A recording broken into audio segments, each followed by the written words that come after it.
Everyone, kumusta po kayong lahat? So ngayon makalumad, kung gusto nyong matuto sa aming lingwahe, ito po ituturo ko po. At kung gusto niyo po para ma-notify kayo palagi, pwede din po kayo mag-subscribe. At para in case naman po na makapunta kayo sa aming bayan or sa aming lugar, ay hindi na po maiistorbo yung isip nyo, kakaisip kung ano po yung mga pinagsasabi ng mga tao doon. Pala si Mylene Alcantara, kasalukuyan po ay ako ay nandito sa Tanay Rizal, pero ako po ay taga Bukidnon at isa po akong lumad, indigent person na nakatira sa Bukidnon.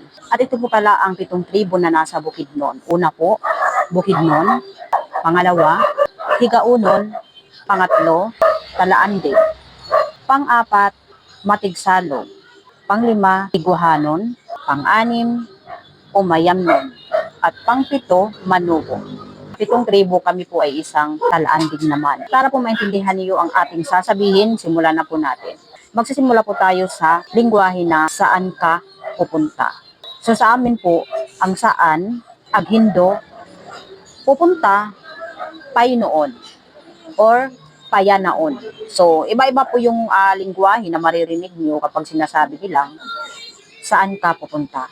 So saan ka pupunta, saan ka pupunta. Naintindihan niyo po ba? Doon na po tayo sa ano ang pangalan mo. Ano ang pangalan mo?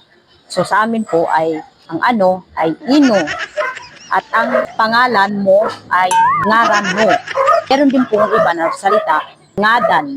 Pero usually po kasi ang naririnig ko sa amin ay ngaran. So ngayon po, ano ang pangalan mo? So sa amin pong lingwahe ay Ino sa ngaran no. Na po, naintindihan niyo po ang ating ibig sabihin. Sa mga gusto pong matuto dyan, subscribe na po kayo at salamat sa iyong panonood. Thank you and God bless. Para sa sunod pa pong mga video, abangan!